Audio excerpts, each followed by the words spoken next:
3 Virginia correction officers are in the hospital after what officials say was a coordinated stabbing by inmates connected to MS-13. This comes as Democrats try to distance themselves from deported MS-13 suspect Kilmar Abrego Garcia after new audio from his wife detailing domestic violence allegations surfaces.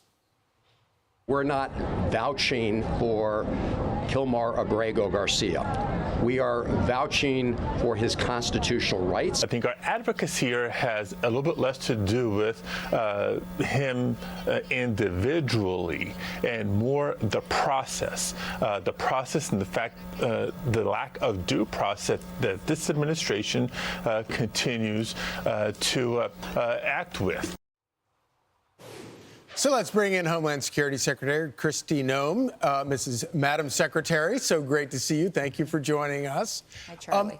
It's really kind of amazing when you step back and you look at, there was a time when this was like an actual controversial issue. I think it's now turned into like an 80-20 issue. But the idea that Democrats are now going out of their way to die on a hill defending a guy like this Garcia character, it's kind of mind-blowing.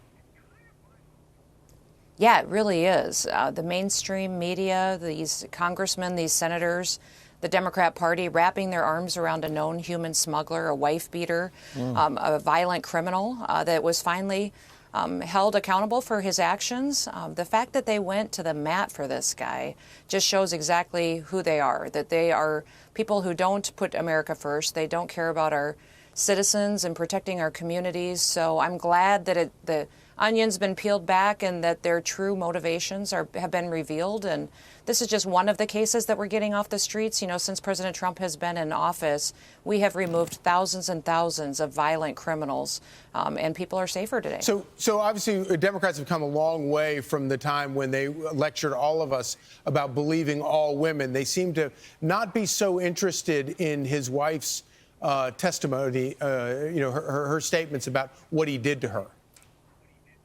Oh, yeah, absolutely. And repeatedly and over again. And the other people who witnessed it, those other people who witnessed these beatings and these abuses, too.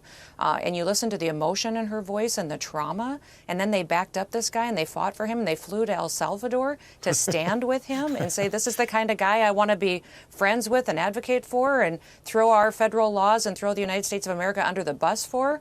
Boy, I tell you what, this is a new low for Senator Van Hollen, but for the Democratic Party and for the mainstream media that they perpetuated this. They started all of this and gave it a platform to gain momentum. Yeah. For those who haven't heard that, I think it's important for people to listen because it's poignant. Listen.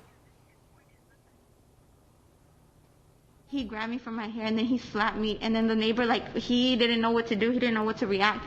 I have pictures of the evidence, all the bruises, because even on Wednesday, he hit me around 3 in the morning. He would just wake up and hit me. You know, Kristi, my husband was a prosecutor at one time, and he would have women who were beat up by their husbands who would give statements like this and then go into court and defend, end up defending the person who beat them up. Feels like that's where the Democrats are at right now. Yeah, absolutely. And that's what I'm concerned about.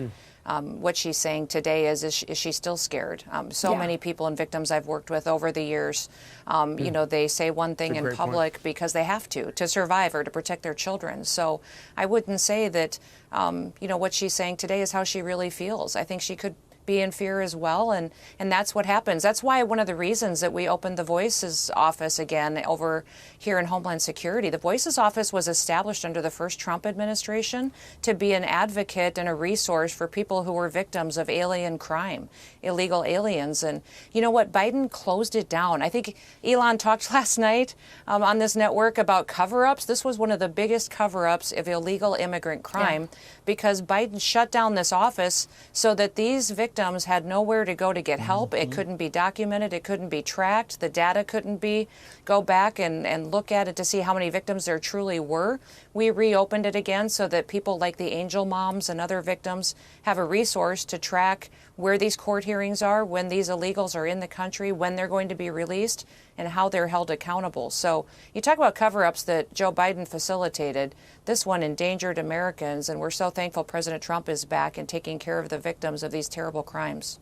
Well, here's another cover-up, Secretary. So we've been following very closely here on Fox and Fox Noticias the 300,000 children that went missing. Yep. Under Joe Biden's watch. You remember all the people crying about kids in cages, who also voted against getting DNA tests for these children to find out who are the adults who claim to be their aunts or uncles or parents.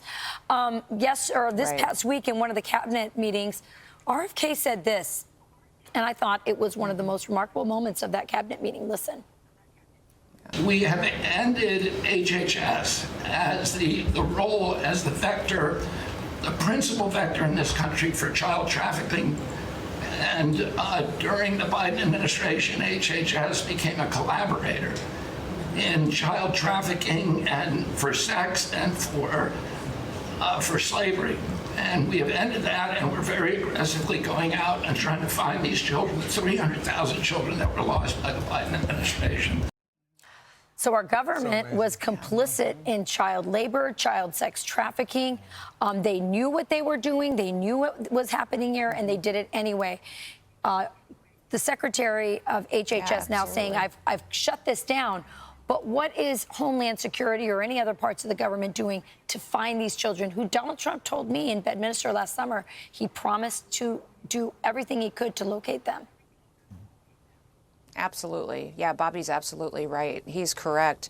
They were facilitating putting children in unsafe homes and people who were trafficking them. The Biden administration went out there and didn't even vet these sponsors many times. And many children would go through a sponsor's home, and it could be someone who was using them to profit off of them, victimizing them over and over again. So the fact that he stopped that is absolutely wonderful. And we have, in Homeland Security and with their partnership as well, reunited over 5,000 children already with their appropriate family members and people who love them and will care for them. We're going to continue to work on that and continue to bring these children back home and then get them healing from what they've been through and the trauma that they've had. The Democratic Party facilitated and funded separating children from their families and victimizing them and trafficking them, and that has stopped under President Trump, and we're so grateful for his leadership. So incredible. Yes, indeed. Secretary Noem, real quick, I want to get your thoughts on Real ID. Deadline approaching this week on the 7th. It is. What's your information, your pitch to the viewers out there? There's some who are concerned about this. What do you want them to know? Well, I want them to know it's a law that was passed 20 years ago that the Biden administration never implemented, and the May 7th is the date that was set by Congress. It has to be implemented by. 81% of travelers are already compliant with Real ID. And what they need to do is look at their license and see if it has a little star in the right-hand corner. If it does, they have a Real ID compliant passport. Bring a passport if you don't have that.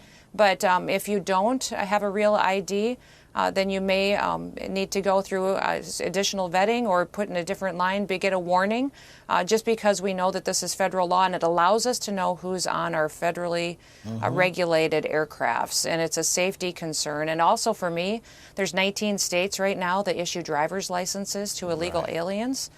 If we make sure that they're Real ID compliant, it helps us get to election integrity as well. If we know that citizens and people that are here with legal status are the ones getting driver's licenses and using those IDs, oftentimes those are the same IDs that they have to use when they show up to vote as well. So it's a safety law that was put in place many years ago. We want everybody to be aware that when they get to the airport, to have that Real ID ready to go. But the good thing is 81% of Americans already have one, so we don't expect there to be inconveniences or waits at all. We're prepared for May 7th to get here. Look for the star. Secretary Noem, thank you so much for spending time with us here this morning. Bet. Have a great weekend.